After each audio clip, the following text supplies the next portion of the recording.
Hi there fabric jugglers, it's Babs here from My Fiery Phoenix. We're day 2 of the 5 shawls in 5 days challenge. This is a learning experience. It's been created by Frankie of Alohaknits, and it is taking you through experimentation and playing and working across a very short amount of time to create a lot of different techniques, learn a lot of different techniques to create knitted shawls. So yesterday we worked on a triangle shawl, and today, day 2, we're working on a crescent shawl. Frankie has put a massive amount of work into this. There are video instructions, there are PDFs that you can download, there are daily newsletters, and she's running, it looks like a minimum of 2, if not 3 or 4 Periscope live feeds throughout the day to help people actually work their way through this process. It's a huge amount of effort, and I have to say a massive, massive thank you to Frankie for taking the time to do this, because I'm just learning so much in such a short amount of time, various techniques and stitches and pulling it all together and learning to experiment on a really small scale.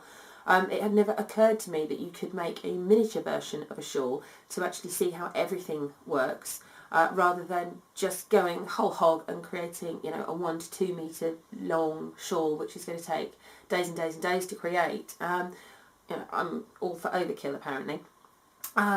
The 5-day course itself obviously has already started, but if you wanted to play catch up and if you wanted to have a go at this yourself, you can still do so if you use the link 5shawls5days.com. So that's the number 5 shawls number 5days.com, and that will take you through to a page that gives you a brief overview, and I'll give you a little bit of an excerpt of that, and then there's a huge join the challenge button, which means you can sign up, and then you will get you know, slightly later than everybody else, but you will get copies of all the PDFs and all the video tutorials and so forth.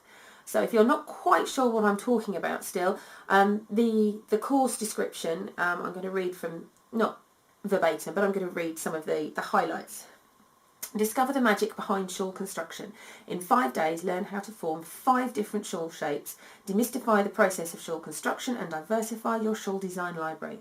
This challenge is for aspiring shawl designers or shawl designers wanting to learn more about shawl construction. It does sound like I'm saying shawl an awful lot there, but you know, this isn't just for designers. I think if you are even a beginner knitter, this will actually benefit you. Even if you don't want to go ahead and design shawls and create shawls and all that kind of stuff, I think you will still learn a lot from this course. Each day of the challenge you'll receive an email with a shawl shape. So first day was a triangle shawl, today it's the crescent. I can't wait to see what day 3 is, which you then knit up into a mini prototype to familiarise yourself with the construction. We're all, I think there's about 600 people taking part at the moment, and we're all posting our finished mini shawls on Instagram using the hashtag 5shawls5days. So if you want to have a look at any of the work that people have put into this project, you can certainly do so using that hashtag. And there are Periscope feeds, and she gives you all the details about the Periscope feeds for mini training sessions. It's very interactive. You can ask questions as you're going along. And Frankie answers everything. I haven't seen her missing anybody through that process. She just jumps in there and just deals with all the questions that are coming in, which is excellent. But right now, I am going to go away and block off my my latest 2. So I've got one left over from yesterday, which is, I think it was referred to as the winged triangle. It curves up slightly, and then also the crescent that I've already created for day 2. So see you a bit later. So here I am blocking again. This one is the 3rd version of the triangle shawl that I knitted up on day 1. This was the 3rd piece, the 3rd mini sample. And this is the first crescent sample that I did. Now what I'm going to do is move the camera in a little bit closer so I can show you where I actually made some mistakes with my turning and single increase as against the the double increase for these lovely large holes, which is right there. And I'll also be able to show you some of the extra learning points that this process has given me.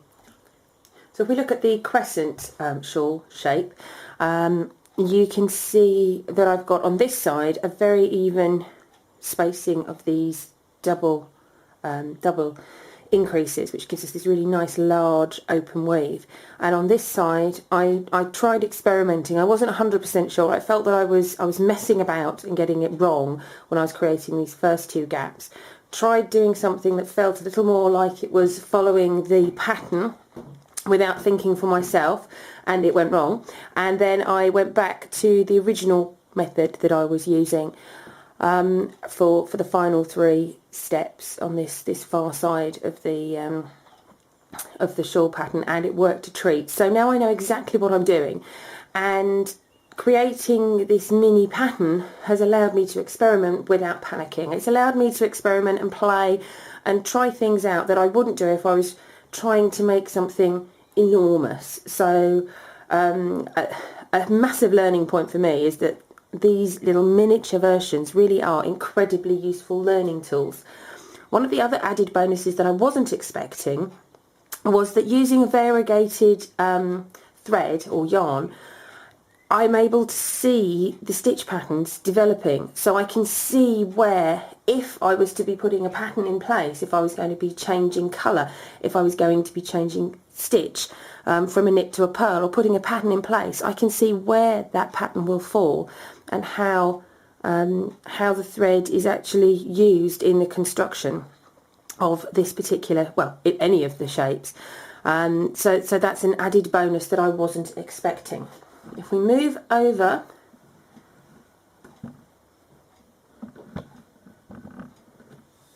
to the winged, I think this was called winged triangle because it's scooching back up.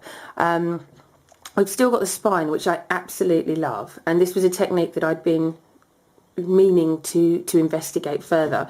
And then this challenge came along, and it shows me, the first one out of the gate shows me exactly how to do this particular technique that I'd been so interested in. So that's an awesome bonus. And again, you can see, or hopefully you can see on the camera, we start off with sort of purple and then it moves into the brown. And again, you get a sense of how those colour changes would go on a larger shawl. And I do like this tapering off of the of the ends, which you get with this winged version.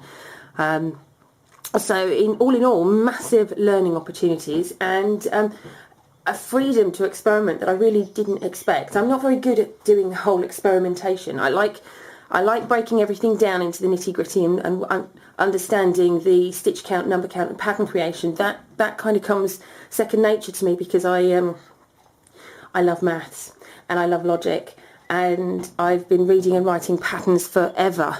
But understanding actually the real world implications of those changes and tweaks, and understanding that I didn't have to create, a 1 metre wide shawl or a 2 metre long shawl to see what it looks like, and actually just create something that's a couple of centimetres or a few inches large is brilliant. Absolute genius, and I'm very grateful to have had that learning process. So these are blocking and drying, and once they're finished, then I'll pop the photos, the finished photos, back up on Instagram. Here you have an example of the newsletters that are sent out each day, and these include links through to PDF downloads for the actual daily patterns that we're using. So for each day you get an image of the shawl shape that you're creating, you get a drawn out example, and then you get the actual pattern that you would use to create that, how you work those stitches, any stitch markers that you need, and then the actual name of the shawl itself, which today is Crescent Shawl, and it's a stunning font, absolutely beautiful.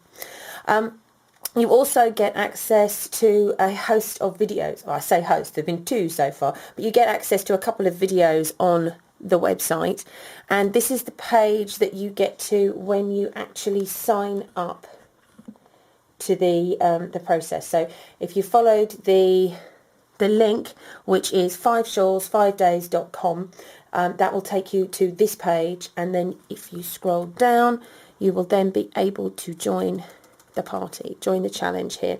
But at least this way you know what page you should be looking at if you follow that link.